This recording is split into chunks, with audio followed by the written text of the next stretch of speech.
All right. Welcome.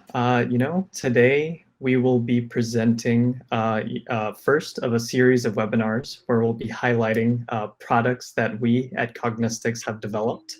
To start things off, we'll give an introduction of the company, sort of highlight the problem that we're trying to solve with this given product.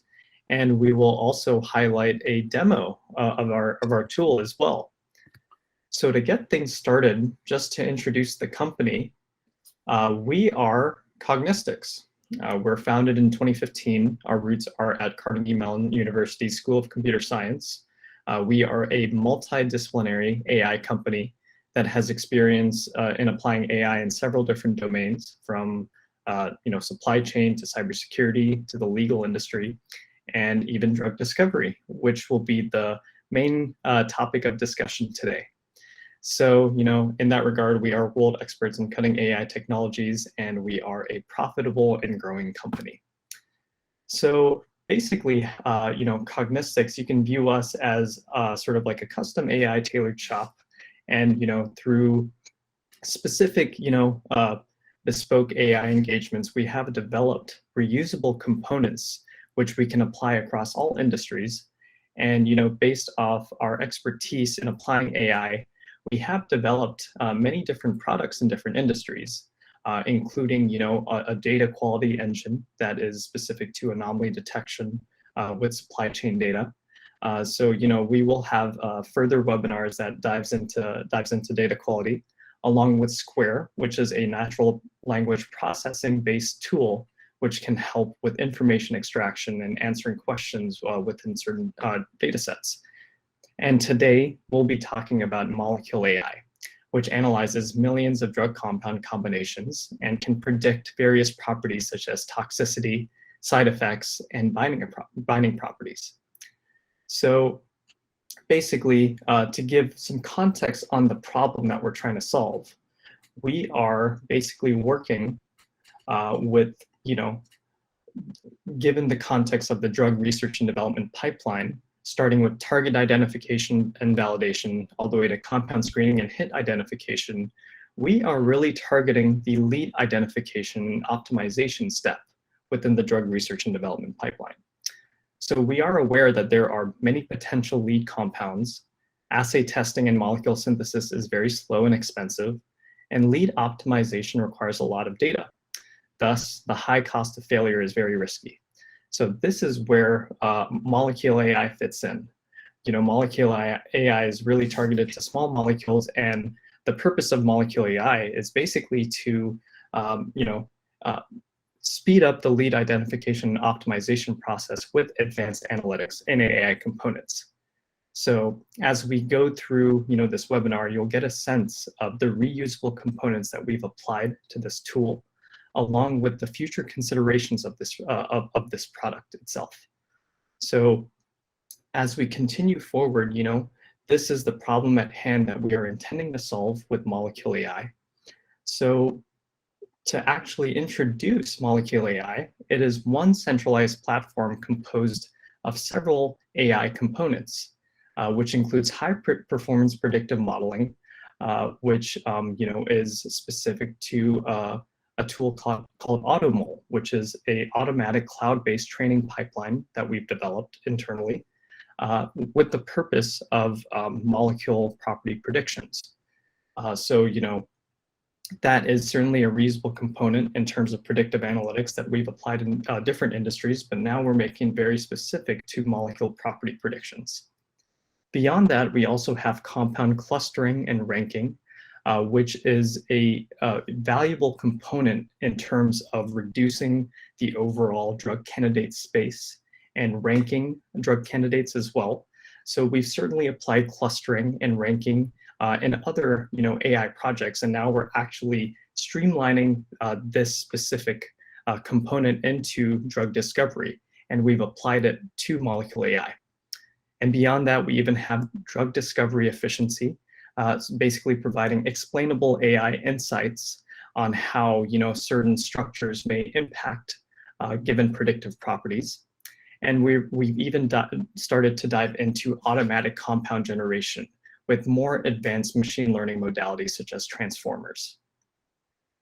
So I'm going to hand it over to Justin, one of our lead data scientists who helped develop the tool and our AutoMole training pipeline. So Justin, the floor is yours. Thanks, Roshan. So one of the most important aspects of the MoleculeAI platform is that high performance predictive modeling for molecular property prediction. And so to basically accomplish this goal, we developed an in-house solution that we call AutoMole, and it's essentially a place where we can do fully automated training, hyperparameter tuning, ensembling, and deployment of models. And so we're combining state-of-the-art molecular representations and high-performance modeling techniques to generate those really accurate predictions for the properties for specific compounds that a client might be interested in. One really nice thing is that these models can be directly integrated with the MoleculeAI dashboard, which we'll present later, so that you can very quickly see the results of these predictive models for the compounds that you currently have in your database. And you can also experiment with generating new compounds and testing these models on those new compounds to kind of validate the results of these models as well. And because this training platform is a distributed cloud service, it's very fast.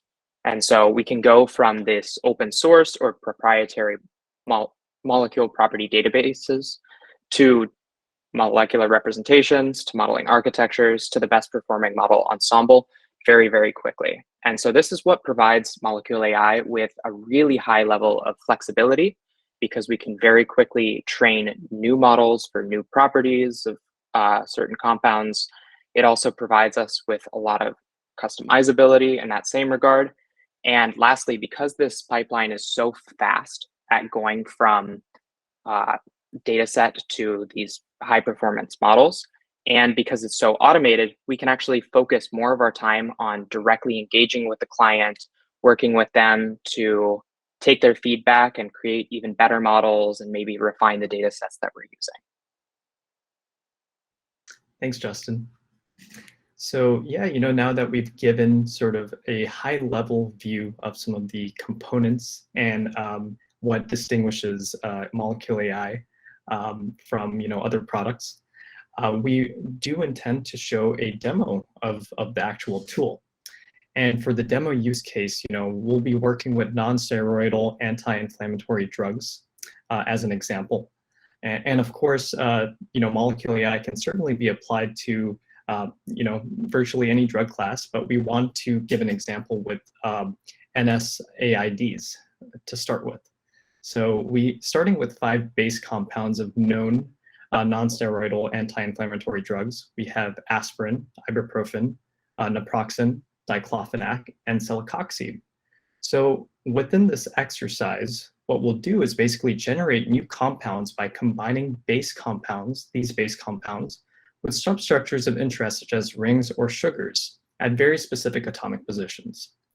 And then from there, we will, within the tool itself, cluster and rank that larger subset of new compounds by targeting specific properties of interest. So at this point, let's move on to the actual tool.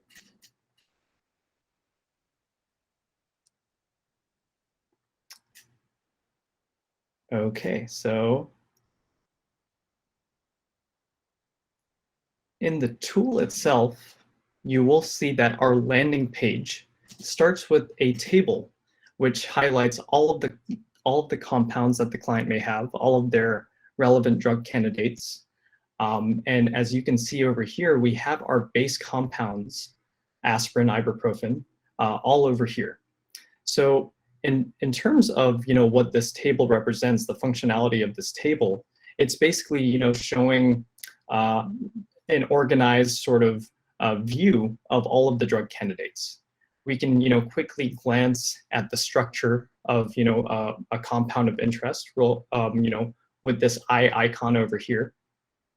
And beyond that, we also have additional metadata about the compound, such as the SMILE string, when it was added into the dashboard, if anybody had reviewed it, which we'll get into when looking at the individual compound profiles. Any given tags that may be representative of the compound itself, if it came from a file or not. And beyond that, we also have a catalog of properties that the client may find useful for them to look at. So we've basically segregated each of these properties into different categories. So we have general categories, which you can infer from the actual chemical formula as well. And we even have more specific categorized properties, whether they be in ADME, like actual biochemical-based calculations. And we even have some toxicity-based calculations as well. And beyond actual calculations, we even have model predictive modeling based properties as well. And with that, we're basically highlighting information within the description about what data set that model was trained on, certain performance metrics of the actual model itself. And yeah, beyond that, we can be very customizable in the sense that if the client wants us to report certain information about the models that we are deploying into the system, we can certainly take that into account when providing descriptions of certain predictors. So in this, we can certainly see that there are several properties that we've selected.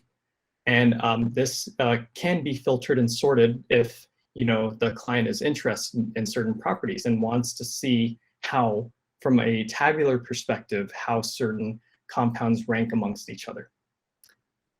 So now, now that we've sort of explained the overall all compounds page, I do want to also highlight that in terms of uploading data into the platform, we have a file upload feature where a client can go ahead and upload a CSV file containing SMILE strings, unique SMILE strings for each drug candidate that they may have. And from there, they can basically upload a file and basically provide certain tags about the file that they've uploaded. And once the compounds have been uploaded, you can see them in the all compounds page over here with the given tags as well. So now, that we've explained how to actually get the data into the system and how it's organized from the initial viewpoint, let's dive into the individual compound profiles. So when we click on an individual compound, it brings us to an informative profile about the compound. So we have information such as the structure. We also have a very standardized representation of the properties that the compound may have. So this right here is a radar chart that we've basically normalized values for each category. So this is also going to be very customizable as well. Right now, we have programmed a very rule-based normalization score for each of these categories that takes into account other granular properties within these categories. So for example, we can see that this compound has an ADME score of 55.73, which takes into account all of these granular ADME properties as well. So we have information regarding ADME toxicity, binding affinity as well, if there are certain receptors that may be of interest that we need to train models on for binding affinity purposes. We even have certain categories like novelty, whether a class number is present or not. So, in this case for novelty, given that there was a CAS number present, we sort of inferred that if there's a CAS number present, then the novelty overall score should be 0. So again, all of these normalized scores are very customizable, and we can work directly with the client to get their most interpretable sense of normalization for each of these categories as well. And beyond that, in terms of patentability and sort of going further on the topic of novelty, we've even provided information such as similar compounds that are present in open source data sets such as PubChem or ChemBL or the Zinc dataset. So we've highlighted compounds that have very high similarity scores to the compound of interest over here. And so, this links us to the actual PubChem website where you can actually see the similar compound. And this, can even provide further exploration into the patentability of the compound, such that if a user may see that there's a very similar compound of interest, and patents pertaining to that similar compound do highlight or indicate that certain substructures may be applied to that compound of interest, which may include this compound, then that may give them a sense of the patentability of that compound. So we do intend to explore this further, but we can work with clients in terms of expanding this patentability use case. But this similar compounds is just to show where we can go from here. And beyond that, we are also providing the user the ability to add notes about a compound. If they mention maybe we should run this type of assay, or let's explore this property for this compound a little bit further, they can write those notes, and all of the users of the platform may see those notes. And they can even provide a score or prediction, like high likelihood of moving forward or low likelihood of moving forward. And they can even see a distribution of all of the user predictions or likelihood scores, just to show that all of the users basically think that, yes, this may be a high likelihood or low likelihood, or it's sort of widely distributed among what users think about the compound. So beyond that, we can also be customizable in terms of other user-based features. If users would like to add some additional information or additional tags, we can certainly customize that as well. And now, given that we have the initial compound, we can go ahead and actually make modifications to the compound with this Create New Compound button over here. And this directs us to our Create a Compound page. So, right here we have the base compound from the individual profile, aspirin. And, if the user intends to make certain modifications about the compound, they can do so directly from this molecule editor over here. So as an example, let's remove the hydroxyl group over here. And in terms of this is a contribution mapping parameter selection. And you'll see over here that contribution mapping is basically showing, given a property of interest, like let's say log P, we've basically highlighted certain atomic contributions, within the actual substructure itself that may help increase or reduce the property of interest. So given that the property of interest over here was log P, that is the contribution mapping property, we can see that these atoms over here, when removed from the compound, are actually decreasing the score. So having these atoms in here actually maximizes the contribution property, whereas this atom over here actually minimizes the contribution property. So we can directly interface this application with a lot of the trained models that we've alluded to, along with actual biochemical calculations and properties that we've shown as well. So this is basically intended to provide further insight to scientists and chemists who are trying to come up with new compounds, to say that if there's any modification that's needed, maybe it should be over here. And over time, they can look at a history of all of these various compounds and see that this modification actually made a good change, and we could see that the actual property value increased or decreased, or whatever they would desire it to do. And we can also report some other properties as well beyond just the contribution mapping property, just to give the user a sense of how models and calculations would react to the modification as well. So this is individual contribution mapping. As you can see, we can select various, only one, contribution mapping property, which influences the colors that are shown over here in the contribution map. And in terms of display properties on the right, we can select as many as we'd like. And again, just to show, how the modification impacts the change in properties as well. So, this individual mapping is basically showing a modification of one compound, but now we are also providing the ability to basically add specific substructures at specific atomic points. So in terms of this, let's actually give an example. We have this base compound over here, and we know that atomic position number 6 and 7 is where we'd like to add certain substructures. So to do that, we can select this generation method as substructure additions. And for contribution mapping property, let's select log P again. And for a display property, let's select log S. So in this regard, we can, our optimization goal is to minimize log P. And for substructures, we can either select sugars or rings for this example. Let's select all of the sugar substructures here. So basically, we'll add these substructures on atomic numbers 6 and 7. So as these are generating, we'll basically get results looking like this. Basically, on position 6, this sugar has been added. So, we can actually see from the compound history itself, this has been run before, that, new novel compounds are being generated and multiple compounds are being generated with the substructure additions as opposed to the individual mapping.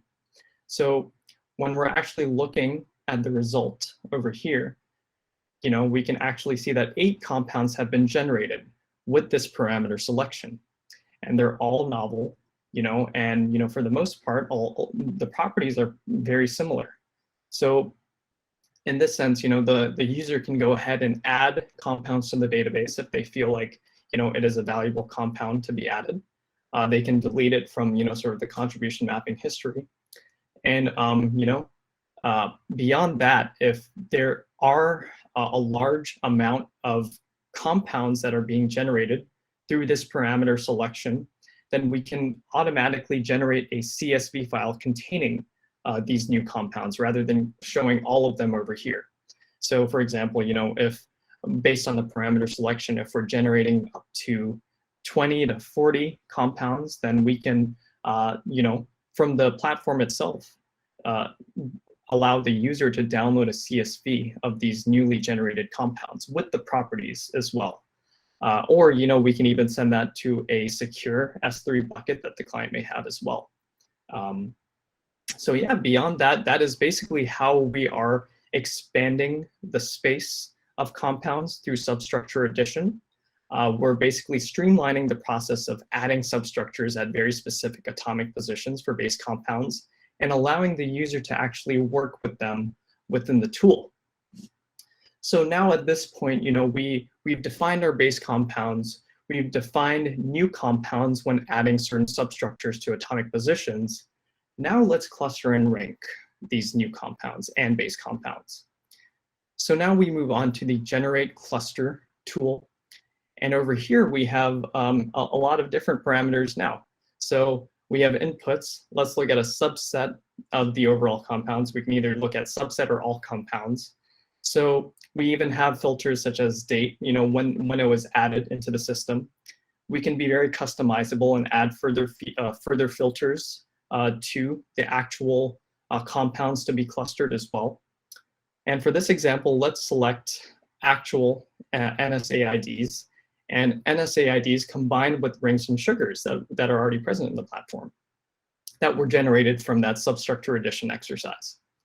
So, in this case, let's say we're looking for 5 clusters and we want to see maybe 2 representative compounds per cluster.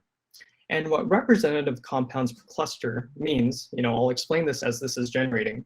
What representative compounds per cluster means is that given a group or cluster of compounds, this compound would be highly representative of the group because it is either the centroid, and if we're selecting more than one representative compound, then maybe there are compounds that are further away from the centroid that are very distinct. So that can also be a representative compound. So in that sense, we're taking into consideration both centroid compounds along with compounds that are further away from the center and more distinct within the group itself.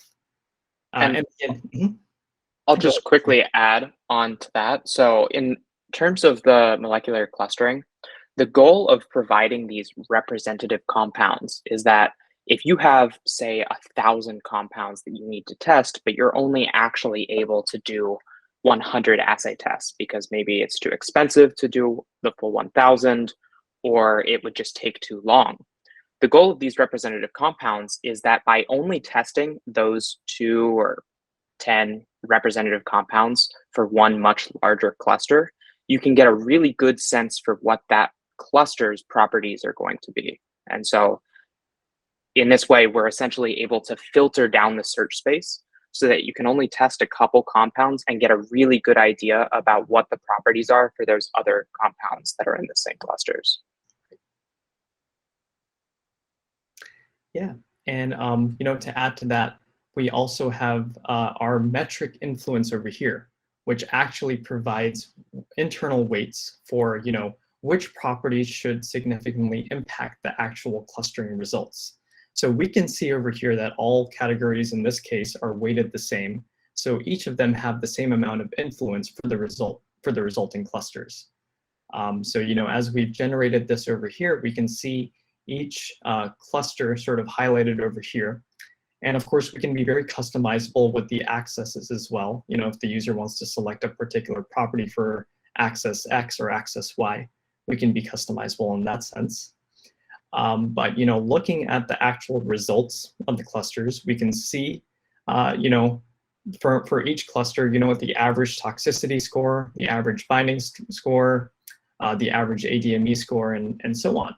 And much like we have those catalog of properties that we were seeing in the all compounds page in the landing page, we can apply that over here if the user would like to examine more granular properties within the clusters itself.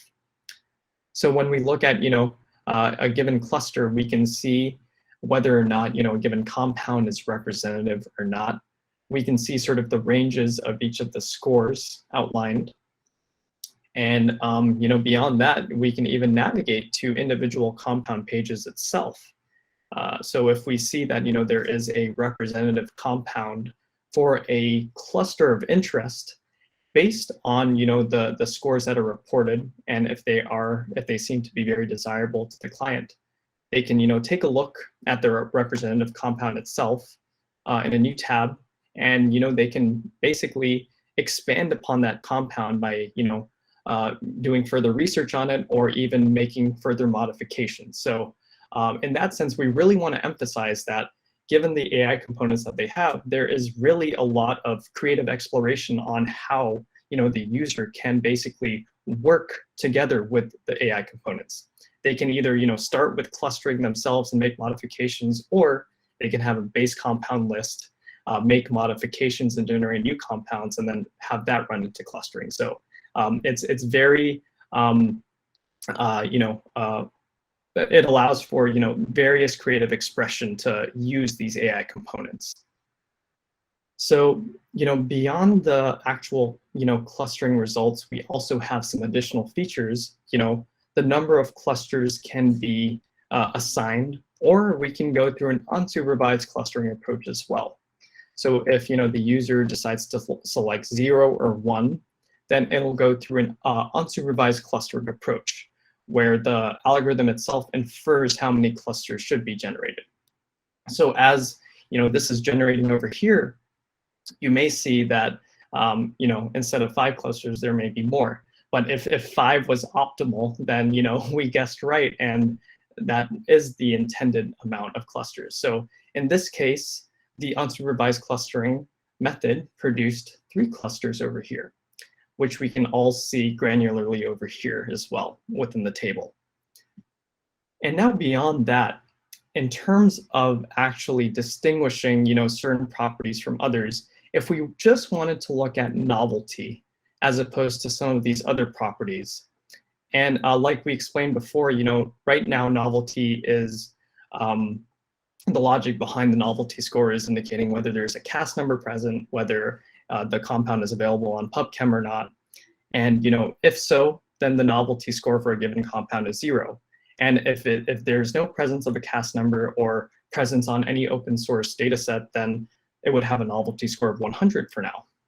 So let's actually take a look and at the actual clusters when we segregate a property like novelty. And we already know beforehand that the base compounds that we're working with, the non-steroidal anti-inflammatory drugs, are not novel. Aspirin, ibuprofen, the initial 5 are certainly not novel. So in terms of novelty, we've tuned this all the way up, and we can see that there are 2 distinct groups. One that completely has non-novel compounds, which we can see are all of the base compounds over here, and the actual novel compounds are the ones that we generated through substructure addition. So beyond, looking at different categories of properties together, we can also segregate different properties of interest too.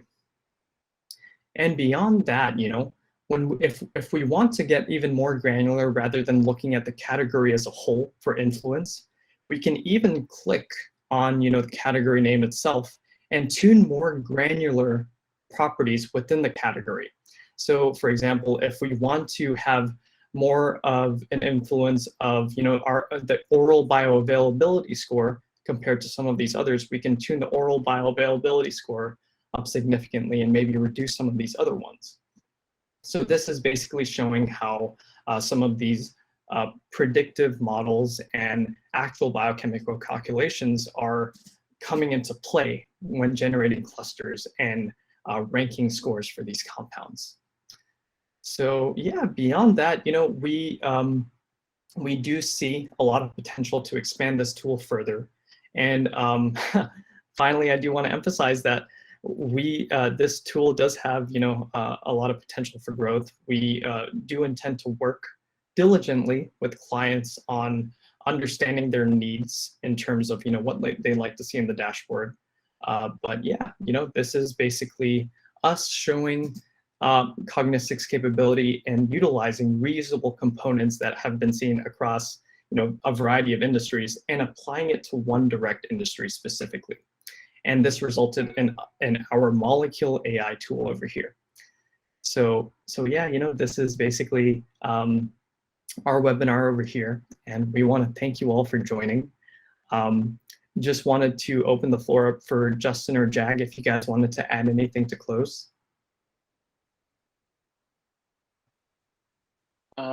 The one thing that I would add is that we've really designed this tool to work hand in hand with the analytical chemists and the scientists that are actually performing this work. So whereas we've seen many AI tools that try to go and just replace the scientist entirely and don't offer any transparency or customizability in their product, our goal with MoleculeAI was to develop something that they could, one, trust because they understand where the models are being trained and they can actually adjust how these calculations are being performed, and two, to actually work with the scientists to help them in this kind of creative process of designing new compounds and to give them access to the most information as possible so that they can make really informed decisions about which compounds they might want to move from the lead optimization phase to maybe the next phase of the drug discovery process.